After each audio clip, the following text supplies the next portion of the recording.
ओम श्री परमात्मने नमः। जीव मात्र का मनुष्य योनि में जन्म केवल अपने कल्याण के लिए ही हुआ है।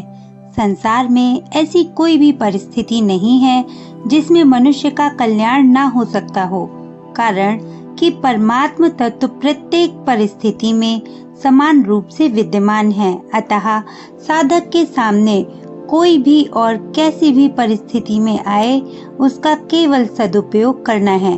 सदुपयोग करने का अर्थ है दुखदाई परिस्थिति आने पर सुख की इच्छा का त्याग करना और सुखदाई परिस्थिति आने पर सुख भोग का तथा वह बनी रहे ऐसी इच्छा का त्याग करना और उसको दूसरों की सेवा में लगाना। इस प्रकार सदुपयोग करने से मनुष्य दुखदाई और सुखदाई दोनों परिस्थितियों से ऊंचा उठ जाता है, अर्थात उसका कल्याण हो जाता है।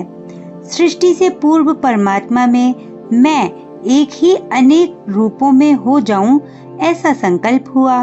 इस संकल्प से एक ही परमात्मा प्रेम वृद्धि की लीला के लिए, प्रेम का आदान प्रदान करने के लिए स्वयं ही श्री कृष्ण और श्री जी माने श्री राधा इन दोनों रूप में प्रकट हो गए।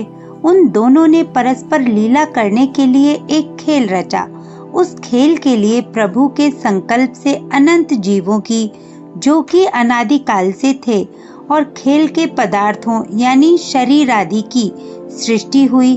खेल तभी होता है जब दोनों तरफ के खिलाड़ी स्वतंत्र हों, इसलिए भगवान ने जीवों को स्वतंत्रता प्रदान की। उस खेल में श्री जी का तो केवल भगवान की तरफ ही आकर्षण रहा, खेल में उनसे भूल नहीं हुई। अतः श्री जी और भगवान में प्रेम वृद्धि की लीला हुई, परंतु दूसरे जितने जीव थे उन सब ने भूल से संयोग जन्य सुख के लिए खेल के पदार्थों यानी उत्पत्ति विनाशील प्रकृति जन्य पदार्थों के साथ अपना संबंध मान लिया, जिससे वे जन्म मरण के चक्कर में पड़ गए। खेल के पदार्थ केवल खेलने के लिए ही होते हैं, किसी के व्यक्तिगत नहीं, परंतु वे जीव खेल खेलना तो भूल गए और मिली हुई स्वतंत्रता का दुरुपयोग करके खेल के पदार्थों को अर्थात शरीर आदि को व्यक्तिगत मानने लग गए। इसलिए वे उन पदार्थों में फंस गए और भगवान से सर्वथा विमुख हो गए। अब अगर वे जीव शरीर आदि उत्पत्ति विनाशील पदार्थों से विमुख होकर भगवान के सम्मुख हो जाएं, तो वे जन्म मरण रूप महान दुख से सदा के लिए छूट जाएं।